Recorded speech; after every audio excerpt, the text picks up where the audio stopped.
Noong nasa Jeongnam ako, minsang isinakripisyo ko ang sarili ko para iligtas ang isang mahalaga. Naalala niya ang mukha ko. Nang pumunta siya para magpakasal. Akala niya ay ang nakababata kong kapatid na kamukha ko. Hindi pinayagan ng amang-ina ko na sabihin ko ang totoo.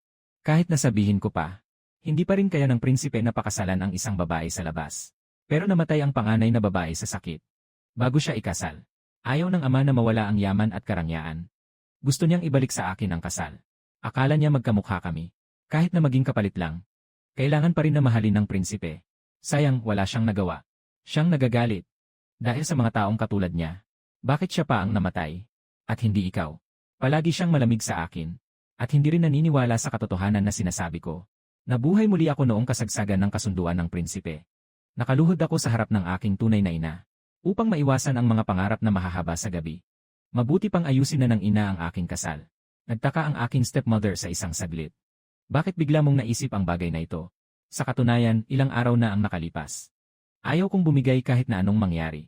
Pinagbanta niya ako gamit ang buhay ng aking ina. Dahil dito, napilitang ipahayag ang nangyari noong nailigtas ang prinsipe. Jeongnam na bangka. Tinatago ng prinsipe ang pagsisiyasat sa mga rebelde. Isang saglit na pagkukulang. Nagsimula ang apoy at lumubog ang bangka. Nahulog din ang tao sa ilog. Dumadaloy patimog. Ako ang humila sa kanya sa dalampasigan. Maingat kong inalagaan siya ng ilang araw. Paghihiwalay. Boses ng kabataan ay mababa. Ang biyahe kong ito ay lihim. Hindi magandang ipakita ang aking yaman. Sabihin mo sa akin kung ano ang pangalan mo. Saan ako pupunta upang makita ka muli? Sabi ko. Ang pangalan ko ay Tiao Tiao. Sa mga susunod na araw, pupunta na ako sa huling tanggapan sa huling himpilan. Noong panahon na yon, ang aking ina ay nagkasakit ng malubha. Agad akong pupunta upang humingi ng tulong. Sa aking amang nakaupo sa mataas na posisyon. Naalala niya ang mga peach blossom sa ibabaw ng tubig sa magkabilang panig. Nakatayo ang binata sa harap ng bangka. Matagal niyang tinitigan ako. Aalalahanan kita. Ganito ang itsura. Kahit ang aking paboritong nakatatandang kapatid. Naghintay siya na siya mismo ang dumating. Doon ko lang naisip na ang taong tumulong sa akin noon ay si Prinsipe Peiling. Matapos ang madali ang pagtatago sa nakaraan. Namula ang pisngi ng aking nakatatandang kapatid. Umubo siya ng 2 beses. Nahulog din ang puso ko sa prinsipe. Ngunit hindi ko alam kung anong bagay ang tinutukoy niya. Sino si Tiao Tiao? Itinagilid ng aking tiyahin ang kanyang tingin sa akin.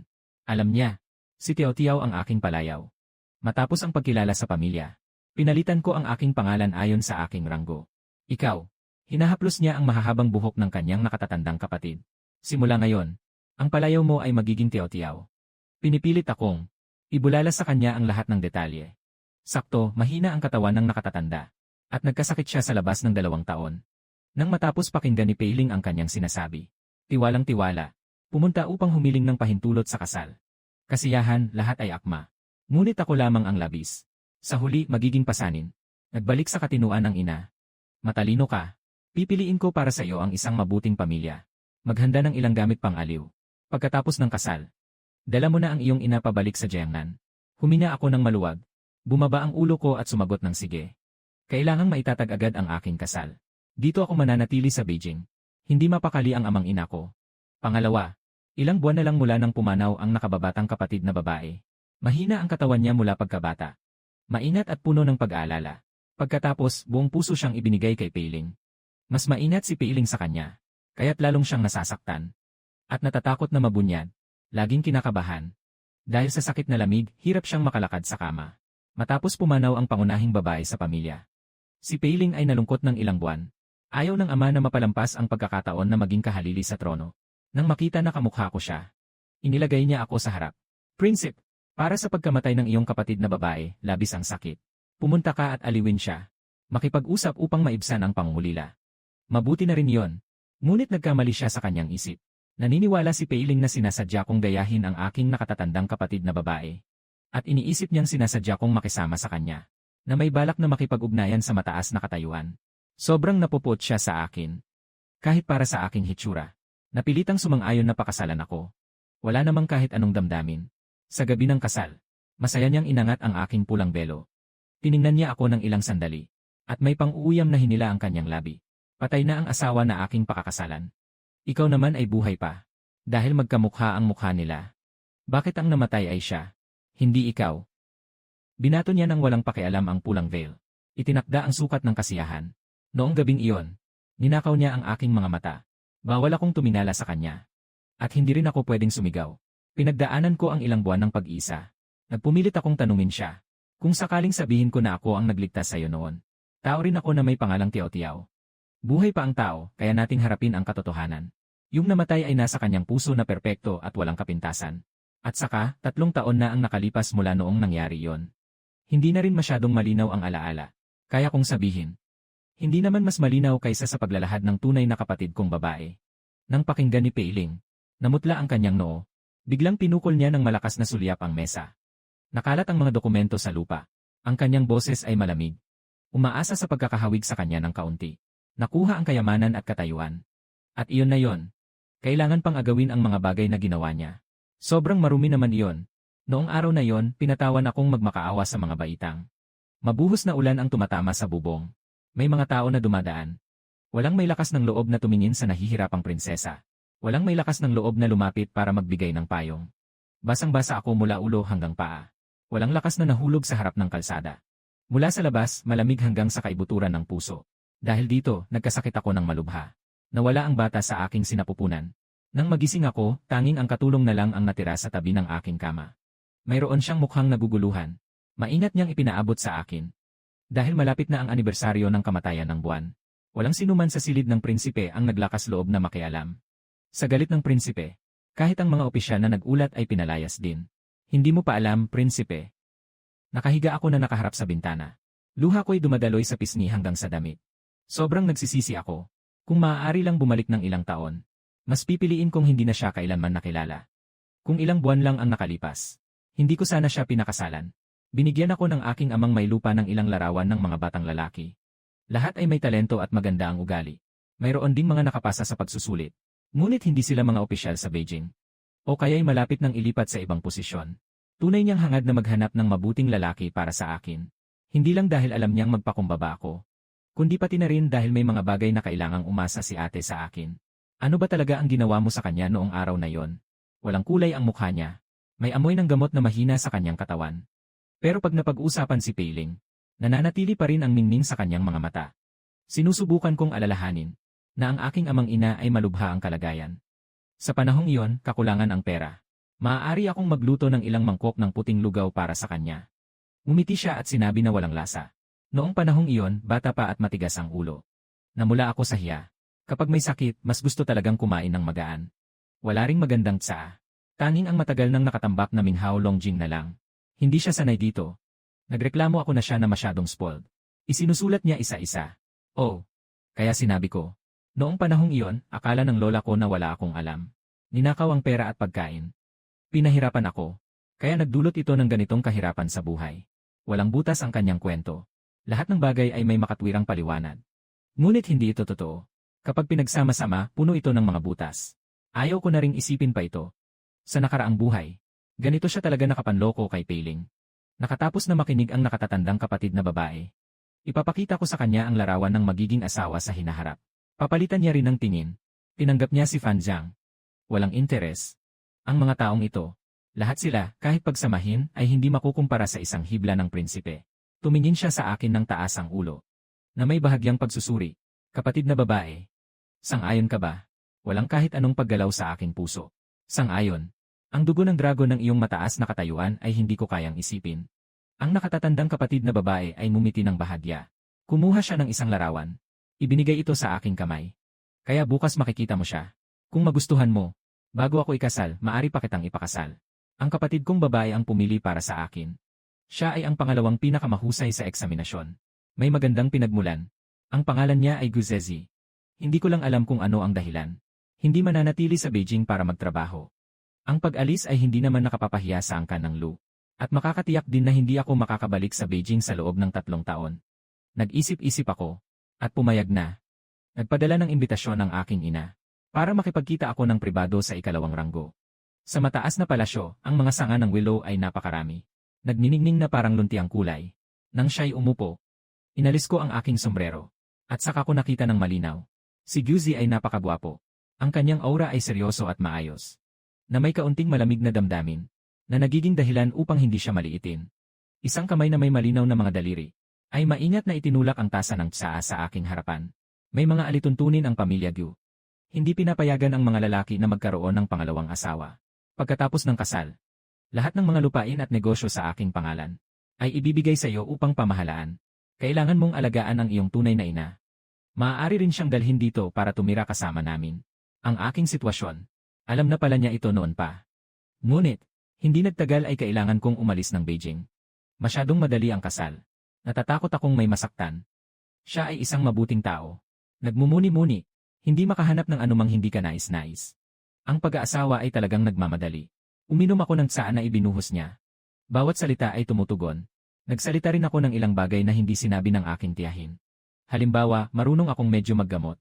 At mahilig akong mag-alaga ng mga halaman. Tungkol sa mga burda-burdang ganyan. Hindi siya gaanong pamilyar. Tinitignan niya ako. Mainat ng umiti. Napakasaya namin mag-usap. Pagkatapos ng aming pag-uusap, sinabi niya na sa loob ng 3 araw ay magpapadala siya ng isang matchmaker. Maghahanda ng 3 sulat at 6 na seremonya. Sa oras ng pag-alis, sa ibaba ay masaya at magulo. Nasalubong ko si Peiling na nakasuot ng kaswal. Mukha siyang ayaw ipakita ang kanyang pagkakakilanlan. Kaya't bahagyang huminto si Guzezi. Tinawag lang niya siyang Ginoo at nagpasalamat ng magalang. Hawak niya ang baunan ng pagkain. Nakayuko sa bangko. Umiti ng bahagya. Mahilig kumain ng mga pastry sa tindahan na ito ang aking hindi pa kasal na asawa. Ako mismo ang pumunta para bumili. Maghihintay lang ako ng kaunting dahilan. Para muling makita siya. Yung boses niya ay nakakatamad, nakakalma. Na may halong pang-inis. Ikaw naman. Minsan na kaya kitang makita na nakikipagtagpo sa isang dalaga. Magandang balita, malapit na. Ngunit malamang kailangan kong bumalik sa Yangzhou para magpakasal. Wala nang paraan para maimbitahan ka sa kasal. Yangzhou. Ulitin ni Piling. Magandang lugar iyon. Doon kami unang nagkita. Sa tabi ng ilog. Nakapagligtas ako ng isang tao. Pinagsisihan ko ito ng halos buong buhay ko. Hinawakan ko ng mahigpit ang aking palad. Nakatagong nagalit sa sarili ko sa aking sombrero. Ang tingin na iyon ay tumagos sa tao. Huminto sa akin. At dahan-dahang lumihis. Lanan. Sino ang babaeng pinili mo? Medyo pamilyar siya. Sa tingin ko, kilala ko rin siya. Pero nakalimutan ko lang sandali.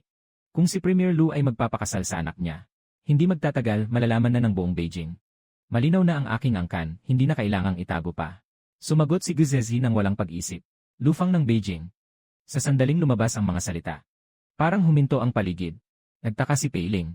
Sa isang sandali, siya'y naligaw ng isip. Sa Yangzhou. Tinanong niya ako kung anong pamilya ang dalaga. Nagawa ko na rin ang ganitong sagot. Pamahalaan ng kabisera. Noong bumalik kami sa tahanan, madilim na ang paligid. Tinanong ako ng aking tiyahin kung ano ang naging usapan namin. Nakatutok ang kanyang tingin sa aking mukha. Sa kanyang seryosong anyo, may bahagyang pagkamahabagin. Kamukha mo ang anak kong babae. Ayaw ko ring makita kang nagdurusa. Pero anuman ang mangyari, dapat ang pinakamagandang kapalaran ay para sa kanya. Ang pangalawang pinakamagaling mula sa angkan ng mga dalisay ay para sa iyo. Dapat ay masaya ka na, di ba? Kung nasa Jiangnan ka man, hindi mo na matatagpuan ang ganitong magandang kasal. Nakayuko ako. At tahimik na sumagot. Mabuti siya. Salamat, nanay. Naging relaxed ang kanyang mukha. CJ, uwi ka na at magpahinga. Sa maliit kong hardin, dadaan ka sa pasilyo. Dadaan sa bulwagan ng mga bisita. Nang ilang hakbang lang ako, bigla akong tinawag mula sa likuran. Sandali lang. Itinaas ni Dimo ang kamay at itinuro ang ibang daan. Nakikipagkita ang iyong ate sa prinsipe. Lumiko ka sa ibang direksyon. Pumunta ako sa isang mas tahimik na daan. Unti-unting lumulubog ang paglubog ng araw. Sa lawa, ang nalalabing araw ay bumabagsak. Nakatayo ako sa tabi ng lawa at nakatingin. Ang refleksyon sa tubig ay dahan-dahang nalilito ng hangin. Sa totoo lang, hindi ko kayang paghiwalayin ang aking nakatatandang kapatid. Pareho lang kaming 7 bahagi na magkapareho. 2 taon na ang lumipas. Nasa tahanan ako ng pamilya, nakadamit ng maganda at may masarap na pagkain. Ang aking katawan ay bumuti na. Naging komportable na ang tao. Ngunit siya ay mahina at payat pa rin dahil sa sakit, mas katulad siya ng ako 2 taon na ang nakalipas. Ngayon, hindi na niya maipaliwanag kung ito ay tamang pagkakataon. Dahil dito, humina ako ng malalim. Bigla akong nakarinig ng boses mula sa kabilang dingding. Si Peiling at ang kanyang nakatatandang kapatid na babae ay naglalakad-lakad sa bakuran. Parang nagtanong siya ng walang pakialam. Hindi mo ba ito nabanggit sa akin?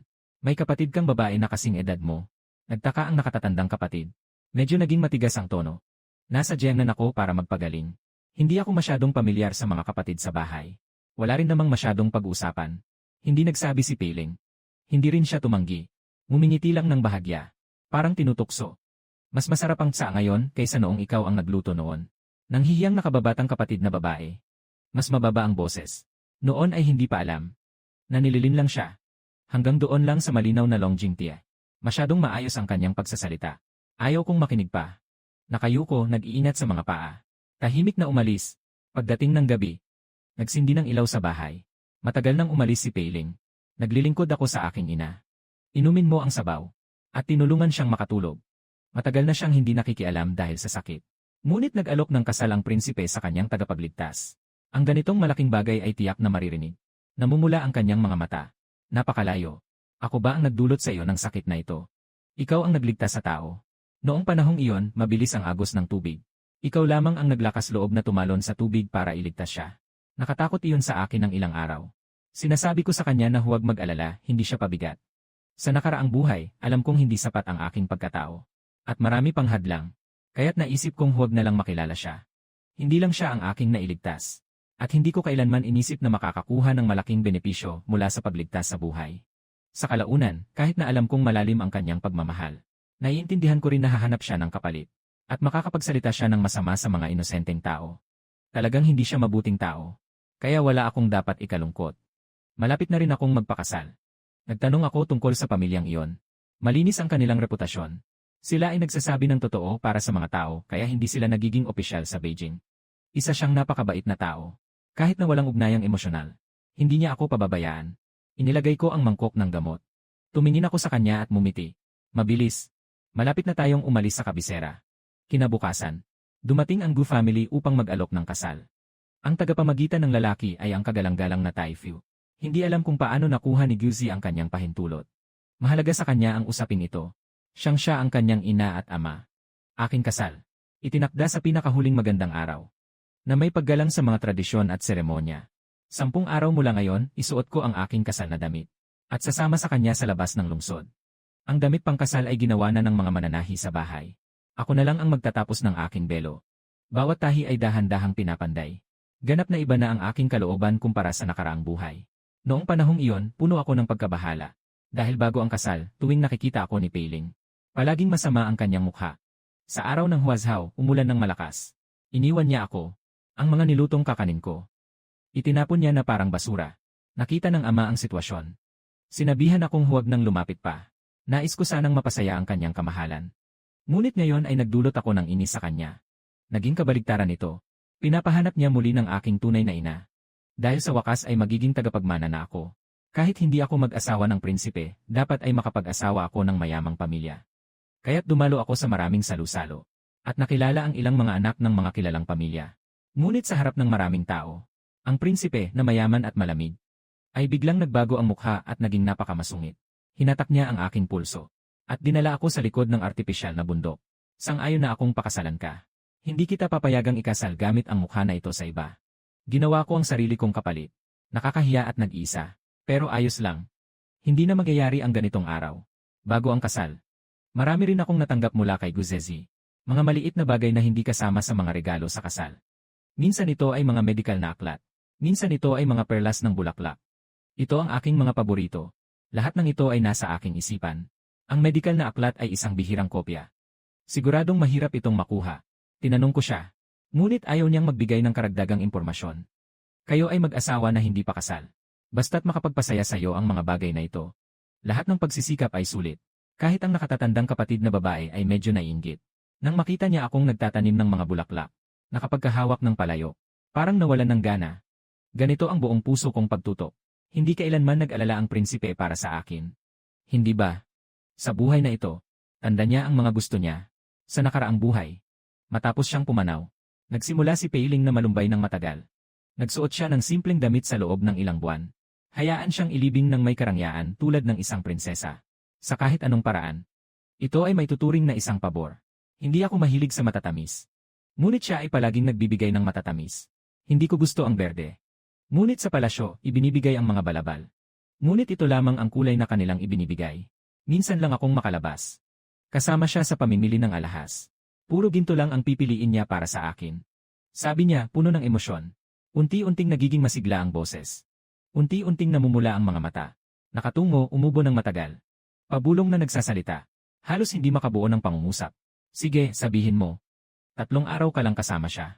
Maaari bang maging ganito kahirap kalimutan ang 3 araw? Sa ganitong mga pagkakataon, mas maraming sinasabi, tiyak na magkakamali. Tahimik akong nag-isip. Sabi ko lang na nahuhumaling ka sa prinsipe. Ano man ang mangyari. Nakuha na rin ang nais. Hinatak niya ang kanyang labi. Ang kanyang mga mata at kilay ay hindi talagang mukhang nasisiyahan. Kahit na magpanggap ng isang buhay. Gusto ko nang maging prinsesa. 3 araw bago ang kasal. May nagbigay sa akin ng imbitasyon. Iniimbitahan nila ako na magkaisa muli sa huli. Ako ay nanirahan sa Beijing ng 2 taon. At may ilang mga kaibigan na magpapalayo sa akin ng ilang taon. Sa huli, hindi ko mapigilan ang aking damdamin. Kaya pumayag ako. Na magbarkada sa gitna ng lawa, magtimpla ng tsaa. Mag-usap tungkol sa lahat ng bagay. Nang malapit nang magpantay ang bangka sa pampang, itinaas ng kaibigan ang kanyang ulo. Na may puno ng pagkagulat na tumingin sa malayo. Doon ko lang napansin na sa gusali sa pampang. May tao na nakatingin pababa. Yung katabing binata ay itinulak si Guzi ng kaunti. Zizai. Mukhang siya ang iyong hindi pa nakakasalang asawa. Sabi ni Peiling na may malumbay na tono. Siya at ang pamilya Lu ay nagtatago ng tao ng mabuti. Paano niyo sila nakilala? Ngumiti si Guzi ng bahagya. Itinaas ang kamay para isara ang bintana. Siya yon. Mas mabuting huwag na lang siyang istorbohin. May sumagot. Saan naman nagtatago ang pamilya Lu? Ito ang ikalawang dalaga na inaalagaan sa Jiangnan. 2 taon na ang nakalipas nang dumating siya sa Beijing. Abala ang kanyang kamahalan sa mga usaping pampulitika noon. Kaya hindi siya nakilala. Ngunit nakita na namin siya. Kung isipin, may pagkakahawig siya sa kanyang nakatatandang kapatid. Noong panahong iyon, akala ng lahat ay sila'y tunay na magkapatid. Sobrang pagkakahawig nila. Mga 7 hanggang 9 na bahagi siguro. Pareho silang ayaw lumabas o maglakad-lakad. Noong una, may mga mata silang hindi makakita ng malinaw. Hindi nila mawari, kaya't nakadepende lang sila sa kasuotan para makilala. Naalala ko na ang panganay na anak ay may puting kasuotan. Ang pangalawang anak ay nakasuot ng berde. Isang kamay lang ang sumubok na abutin. Isinara ang mga ukit na bintana ng kahoy. Pinutol ang mga tunog na tila naririnig mula sa loob. Inayos ko ang aking sombrero. Sumakay ako sa karwahe. May pawis na lumabas sa aking palad. Matapos ang araw na yon nang makipagpaalam sa kaibigan, biglang dumami ang mga imbitasyon mula sa pamilya Lu. Lahat ay nag-aanyaya sa akin. May mga nakaraang pagngiti at pakikipag-ugnayan. May mga kilalang marangal na asawa. Maging ang mga nakaraang pagtuligsa tungkol sa aking pagiging panlabas na babae. Ng mga mahalikang angkan. Ginoo ng bayan. Ang pangunahing babae ay nakangiti. Pinrotektahan ako. Hindi ibig sabihin ay hindi marunong magpakita ng paggalang. Malapit na magpakasal. Talagang walang oras. Buti na lang. Napakaabalang oras. Sa araw ng kasal, si Guzezi ay nakasuot ng damit pangkasal. Maraming tao ang nanonood. Walang nakakaalam na naroon din si Peiling. Mabigat ang kanyang mga mata at kilay. Tayo dalawa ay nagkakilala 2 taon na ang nakalipas sa Yangzhou. Noong panahong iyon may mahal ako. Sasabihin ko sa'yo, balang araw pakakasalan ko siya. Tiyak na imbitahan kita sa kasal. Sang-ayon ka rin noon. Ikakasal, isama mo ako. Kailangan mong umalis sa kabisera. Hindi ko matitikman ng alak. Hayaan mo akong makita ang mukha ng bagong kasal. Hindi naman ito labis. Akala ng iba naglalaro lang ang prinsipe. Kaya't ang mga bata sa kalsada ay sumisigaw na tingnan ang bagong kasal. Tingnan ang bagong kasal. Bago ang pagdadala sa kasal. Ako ay nakatingin mula sa ilalim ng takip, malayo ang tingin. Hindi ito itinuturing na bastos. Ngunit si Peiling ay nagsabi na buksan ang takip. Ang salitang ito ay nawala sa ilalim ng kasiyahan. Ang mga tao sa tabi ay malinaw pa rin na nakaririnig. Lahat ay hindi inaasahan na gagawin niya ito ng ganito kalakas. Nawawala na ang kanyang katinuan. Naging malamig ang boses ni Guzezi. Prinsip, ito ang aking asawa. Hindi ko matatanggap ang ganitong kahihiyan. Kinagat ko ang aking ibabang labi. Sa aking paningin, nakita ko ang dulo ng damit ng aking nakatatandang kapatid na babae na kulay berde. Prinsip, siya ay may bahagyang galit. Hindi na siya nagsasalita ng mahinahon gaya ng dati. Ang masayang si Baizi. Huwag mo nang gawing mahirap ang buhay ng kapatid ko. Nagsalita na siya. Matagal nang tahimik si Peiling. Sa huli, bumaba siya ng ulo. Pasensya na, hindi ako magalang. Matapos ang tamang paggalang, sumama ako kay Guzezi at umalis sa kapital. Sumakay kami ng barko papuntang Yangzhou para magtrabaho. Noong nagsimula siyang magtrabaho, marami siyang gawain. Minsan ay nakakapagpahinga siya sa opisina. Kasabay ng kasal. Mga 2 buwan bago namin napuno ang kasal. Noon, masasabi kong close na kami. Kaming magkasalo kumain at matulog. Sa gabi, nagsusuot ng magkatulad na damit bago matulog. Sa panahon ng pahinga, lumalabas para maglakad-lakad. Minsan, nagpapasa ng bagay. Minsang hindi sinasadyang mahawakan ang kanyang kamay. Ako rin ay nagiging mapula ang mukha ng walang dahilan.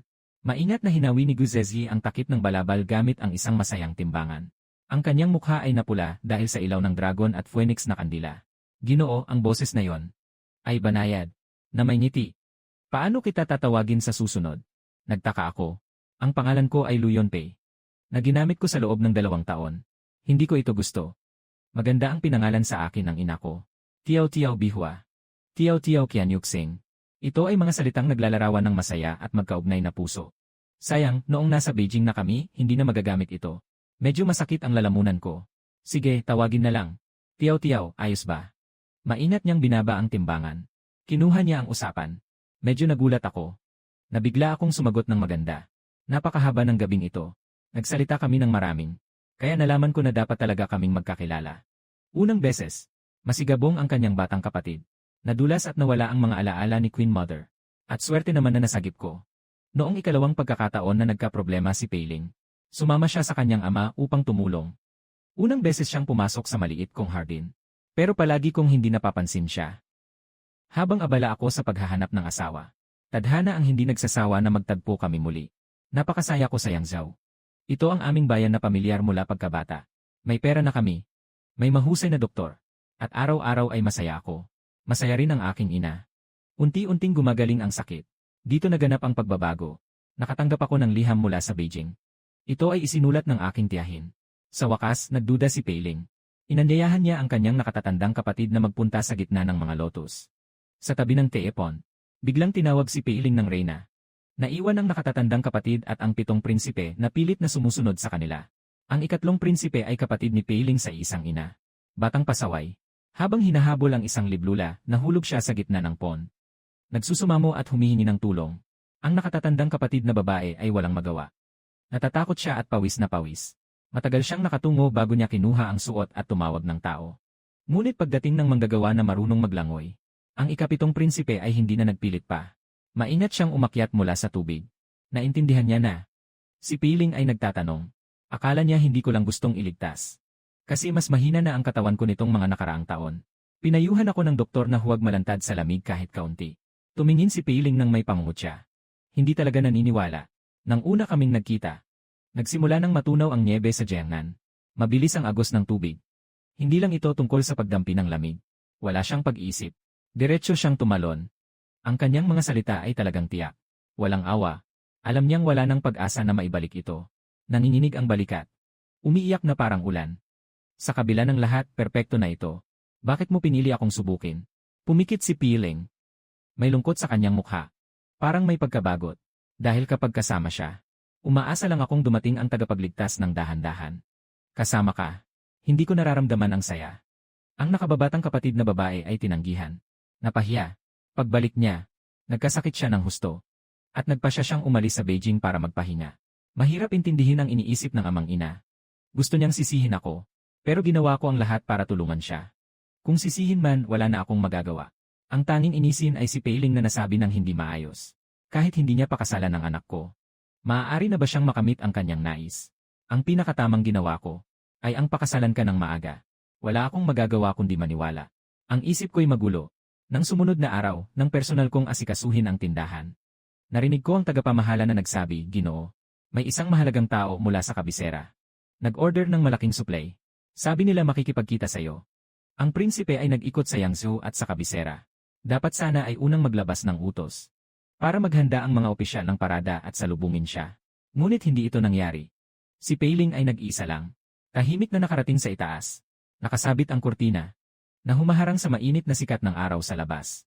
Dumating siya ng mabilis, na may maputlang mukha, at madilim na mga mata, parang may gustong itanong sa akin. Ngunit nang magsalita siya, medyo maubo ang boses niya. Malayo, tinitigan niya ang aking mga mata. Parang may pagitan ng isang buhay, at muling nag-isip ng isang buhay. Malayo, alam mo na ako'y nahulog sa'yo. Nais kitang pakasalan. Bakit mo ako iniiwasan? Sinabi pa ang lahat ng mga detalye kay Lu Yunyao. Para tulungan siyang lokohin ako. Sabi ko, ayaw kong magpakasal sa'yo. Nagtigilan ang kanyang ekspresyon sa isang sandali. Parang hindi makapaniwala.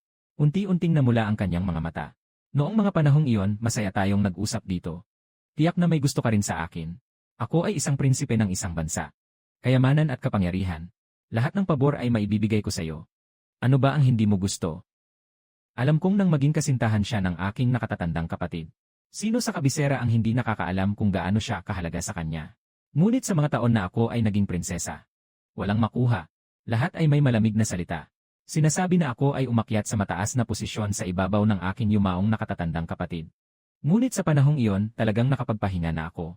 Matagal ko nang pinlano na hindi kami magkakaroon ng utang na loob sa isa't isa. Siya ang gustong magpakasal sa akin. Hindi rin siya naniniwala na nailigtas ko siya. Hindi ko kailangan ang mga yon. Tumango ako. Sa tono na nananatiling kalmado. Wala akong pakialam sa'yo. Lahat ng may kaugnayan sa'yo ay ayaw kong hawakan. Hindi pa rin niya maintindihan kung saan niya ako nasaktan. Sinasabi niya sa akin na ipaliwanag hanggang sa mamatay. Unti-unting nagdilim ang kanyang mga mata. Natutulog ang luha. Mahina ang boses. Parang may sasabihin. Pero huminto siya. Nahatulan ko siya. Prinsip, ngayon ay may asawa na ako. Hindi na ako pwedeng manatili ng matagal. Ayokong makipag-usap pa sa kanya. Lumiko na siya. Hindi ako nakatulog ng maayos buong gabi. Napanaginipan ko si Peiling na malamig sa akin tulad ng sa nakaraan. Minsan ay nakita ko ang sarili kong nag-iisa sa kama ng ospital. Nagising ako sa gitna ng gabi. Inayos ni Guzezi ang aking buhok na basang-basa ng pawis. Yumakap siya sa akin. Tahimik ng ilang sandali. Mainat na magsalita. Kanino ka ba nakipagkita ngayong araw? Sa panaginip, natakot akong maging ganito. Nilapit ko ang dibdib ko sa kanya. Hindi ko alam kung paano magsasalita. Hindi pa ako nakapagsalita. Biglang pumasok ang batang nagsisilbi at kumatok sa pinto. May masama nang nangyari sa matanda. Mahalaga ang buhay ng tao. Mabilis na sinuot ni Guzi ang kanyang damit. Dahil sa pag-aalaga, bahagyang hinawakan niya ang aking kamay. Ang boses niya ay mahinahon. Babalik ako agad. Tawagin mo na ang kasama mo para makasama ka. Hindi naman ako makakatulog ng maayos. Mas mabuti pang buksan ko ang ilaw. Nakaupo sa gilid ng kama, nagbabasa ng libro. Nagantay buong magdamag. Nalaman ang balita sa araw. Ang prinsipe ay naglakad ng hindi nakasuot ng kasuotan sa Yangzhou. Hindi alam kung anong dahilan, sobrang naguluhan. Uminom buong gabi sa bangka. Nang nakatayo sa ulo ng bangka, nakaramdam ng hangin. Sobrang lasing na lasing. Nahulog siya sa ilog. May tao na pumasok sa ilog para iligtas siya. Nakita ng mga tao na maganda ang kanyang kasuotan. Parang siya ay isang mayaman. Ipinagbigay alam ito sa mga karaniwang opisyal. Nabahala ang gobernador. Ang gobernador ay isang opisyal mula sa Beijing na inilipat. Nakita na niya ang prinsipe. Natatakot na parang nawawala ang hininga niya noon. Tinawag ang mga doktor. At inutusan ang buong opisina na maghanda. Para salubungin ang pagdating. Ang prinsipe ay nakaramdam ng pagkawalan ng malay ng 2 oras. Pagkatapos magising, itinuro niya na gusto niyang makipagkita kay Ginoo. Nang magsimula siyang magsalita. Napakapait ng kanyang damdamin. Isa lang ang sabi. Ibalik mo siya kay Gu. Ang malabong pahayag na ito. Walang makakaintindi sa paligid. Ngunit nakitang malamig ang mukha ni Datu Gu. At hindi siya nagsalita ng magalang. Hindi siya isang bagay. Siya ay isang buhay na tao. Paano ba ang paraan ng pagbabayad? Sino ang may karapatang magbayad? Hanggang sa ang paglubog ng araw ay maging gintong kulay. Si Guzezi ay agad na bumalik. Halos isang buong gabi siyang hindi nakatulog. Lubhang pagod. Isarado ang mga pinto at bintana. Ipapatong ang ulo sa aking tuhod. Pumikit ako. Nasa gulo ang aking isip. Tahimik kong tinanong ang prinsipe. May pinagdaraanan ba siya sa'yo? Dahan-dahan siyang humawak sa akin. Nakatagilid ang kanyang palad sa kanyang pisngi. May bahid ng bagong tunog ang kanyang boses. Nakalasing siya at nawala ng ulirat. Naging magulo ang lahat. Nagsalita ng mga kalokohan. Sumagot ako ng mahina, Yitnen. Narinig ko rin ang mga balita. Binuksan ni Guzezi ang kanyang mga mata. Hinawakan ang aking kamay. Bahagyang pinigilan niya ito. Ang hintuturo ay nakadikit sa isang lugar. Hindi lang ito ang hindi na iparating. Walang damdamin sa kanyang boses. Sabi niya, ikaw ang kanyang prinsesa. Nalaman ko na pagkatapos mahulog sa tubig. May alaala siya mula sa nakaraan. Ang aking paghinga ay bahagyang huminto. May kaunting bigat sa aking dibdib. Talagang siya ay nababaliw. Si Guzezi ay bahagyang tumawa ng 2 beses. Talagang siya ay sobrang pagod. Bumalik siya sa kama at natulog ng kaunti. Nang gabi siya ay bumangon at pumasok sa silid aklatan upang magsulat ng dokumento. Ayaw kong buluhin siya. Kumain ako ng hapunan ng mag-isa. Kinabukasan, inanyayahan ako ng asawa ng gobernador na pumunta sa opisina para magmasid ng mga bulaklak. Sino ang hindi nakakaalam na ang prinsipe ay kasalukuyang nananatili sa tahanan ng gobernador? Paulit-ulit akong tumanggi. Ngunit ang mga alilang nag-anyaya ay labis na nag-aalala. Hindi mapigilan ang pag-iyak. Kung hindi magpapakita ang ginang, tiyak na hindi magiging maganda ang kalagayan ng buong bahay. Para bang lahat ay hindi makakabuti. Si Peiling ay hindi kailanman naging masyadong madali kausap. At hindi rin siya basta-basta sumusuko. Dapat lang niyang sabihin ang totoo. Para maputol ang kanyang pag-asa. Pumikit ako. CJ, sabihin mo sa kanya na huwag niyang gawing mahirap ang buhay ng iba. Nang matapos ang mga tao sa tabi ng pond. Tahimik na tanging ang tunog ng hangin na nanginginig sa mga sanga ng puno. Naupo ako sa pavilion. Narinig ko ang napakagaan na mga hakbang sa likuran. Isang kamay na nais niyang hawakan ay umabot. Ngunit agad na bumatak. Isang binata ang nakatayo ng mag-isa sa ilalim ng liwanag ng araw. Ang kanyang anyo ay nag-iisa. Nabuhay ako ng 2 buhay. Minahal kita sa 2 buhay. Pero sa nakaraang buhay, nalinlang ako. Hindi ko alam na ikaw pala ang taong hinahanap ko araw-araw at gabi-gabi. Gusto ko lang sana. Namatay na si Tiao Tiao. Paano pa ba ako makakabalik magmahal sa iba? Paano pa ba ako makakabuti sa iba? Hindi ko na kayang magmahal sa'yo. Dahil natatakot akong hindi makabawi kay Tiao Tiao. Pero noong panahon na yon, hindi ko talaga alam. Hindi ko matapang na mahalin siya. Na ang aking tunay na minamahal sa buhay ay isa lang. Muling akong nagsabi ng mahina. Nasabi ko na sa'yo. Ngumiti si Peiling ng mapanukso. Sayang, hindi ako naniwala. Dahil noong panahong iyon, pumanaw na si Lu Yunyaw. Walang saksi sa kamatayan. Hindi ko na magagawang subukan kung siya ay matutunan sa tubig. Ngunit sa puso ko, may pagdududa ako sa'yo. Nais mong tuluyang palitan ang kanyang posisyon. Ang hangin ay nagdudulot ng mga alon sa ibabaw ng pond. Huminto siya sandali. Ang kanyang boses ay tuyo at madilim. Hindi ba't ako lang ang nagdurusa? Kung alam ko lang na ikaw ay si Tiao Tiao. Ano man ang mangyari, hihingi ako sa'yo. Napakasalan ka. Ibibigay ko ang lahat para sa'yo. Magkakaroon tayo ng isang ganap na wakas. Ngunit, tumulong ka pa sa kanya na linlangin ako. Naniniwala ako sa kanya. Dahil sinabi mo sa kanya ang lahat. Natuto siyang magsuot ng berde tulad mo. Ginaya ang tono ng iyong pagsasalita. Isinulat ang mga lumang kwento natin. Nang sa huli, ang tono ni Peiling ay lalong nagiging galit. Halos mawalan na siya ng boses. Mahaba-haba. Hindi patas sa akin ang ganito. Wala akong magagawa. Tahimik na tinitingnan siya. Sakit ang nanay ko. Kailangan ng pera at magagaling na doktor. Lahat ng mga tunay na ina ay makakatulong sa akin. Ang tanging kondisyon ay papayag ang ate ko na palitan ako. Ang simula ng lahat ng ito ay nang ikaw ay dumating at nagkamali ng pagkakakilala. Ngumiti ako ng kaunti. Lahat sa Jingzhou ay nagsasalita na ang prinsipe at ang kanyang tagapagligtas ay nakatakdang ikasal. Ngunit nakilala pa rin ako ng aking asawa. Si Peiling ay nagulat. Ang kanyang mga mata ay namumula. Sobrang tigas pa rin ang ulo mo hanggang ngayon. Ngayon, nakilala na kita. Kaya kong ibigay sa iyo ang lahat. Noong nakaraan, nang ikinasal kita. Sabi ni Zongsu na ikaw ay anak ng babae ng isang panlabas na babae. Hindi ka pwedeng ipagyabang. Pero pinili pa rin kitang pakasalan laban sa lahat. Kahit na ngayon, ikalawang asawa ka na. Hindi naman ito problema. Tumingin ako sa mga lotus sa pond. Sinasabi ng dahan-dahan at malinaw. Noong nakaraan, ang pang-aabuso mo sa akin. Noong nakatayo ako sa harap mo. Hanggang sa dumating si Xiaoyu. Nalaman ko na may dinadala akong bata. Kung ituturing mo pa rin akong iyong tagapagligtas. Huwag mo nang ulitin panggantihan ako ng ganito. Laking gulat ni Peiling sa sinabi nito. Anak. Para siyang hindi na makatatayo bigla. Nadapa siya ng bahagya. Hinawakan niya ang haligi ng pavilion. Lubhang nagpanik siya. Hindi ko maintindihan. Itinaas niya ang mukha. Ang luha ay bumaba mula sa pisngi. Maputla ang kulay ng mukha na parang papel. Sobrang sama ng loob. Yumakap ako sa maliit na tiyan na patagpa. Mild ang tono ng boses ko. Pero sa pagkakataong ito, naging matulungin siya. Isang mabuting ama ang umuwi na. Kumain ako ng hapunan sa opisina ng gobernador. Si Peiling ay pilit na nakatayo. Sa harap ng mesa. Maputla ang labi. Nakatingin sa ibaba. Sa pagkawala ng malay, napasubsob ang kamay at nabasag ang baso ng alak. Nabuhos ang alak at mga piraso ng porselana sa buong katawan. Pumutok sa dulo ng daliri. Natakot ang gobernador. Nagkagulo sa paligid. Pagdating ng gabi at nagliyab ang ilaw. Si Guzezi na nawala buong araw. Ay personal na bumati sa akin. Hawak niya ang isang parol. Mukha siyang hindi maganda. Hindi man lang ako nagbigay ng tingin kay Peiling. Isang malakas na kamay ang dahan-dahang humawak sa akin. Narito na ako para kunin ka. Sumakay ako sa karwahe. Nakasandal ako sa kanyang balikat. Siya'y naguguluhan din sa kanyang puso. Matagal siyang hindi nagsalita. Inalis lamang niya ang balabal at tinakpan ako nito. Habang nakayuko siyang nagbibihis sa akin. Biglang namula ang kanyang mga mata. Gusto mo pa ba ako? Siyempre, gusto ko pa. Sumandal ako sa kanyang dibdib. Naramdaman kong nakakatawa. Hindi siya kailanman makukumpara sa isang hibla ng iyong buhok. Tahimik na umungol si Guzezi. Lalo na't hindi maiiwasan ng anak ko ang kanyang tunay na ama. Bumuka siya ng bibig. Parang na-block ang kanyang lalamunan. Hindi makagawa ng tunog. Nang ilapag niya ang daliri sa aking pulso. Bigla siyang nagising sa katotohanan. Sa totoo lang, hindi rin siya marunong sa medisina. Bumulong ako. 1 buwan na lang. 1 buwan na. Ngayon ko lang napansin nang nahilo ako sa karwahe.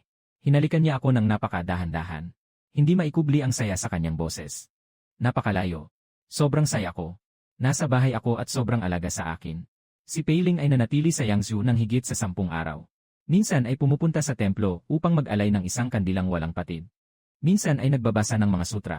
Minsan ay hindi makatulog sa kalagitnaan ng gabi. Nagpatila siya sa ulan buong magdamag sa harap ng kalye. Mabilis siyang nagkasakit.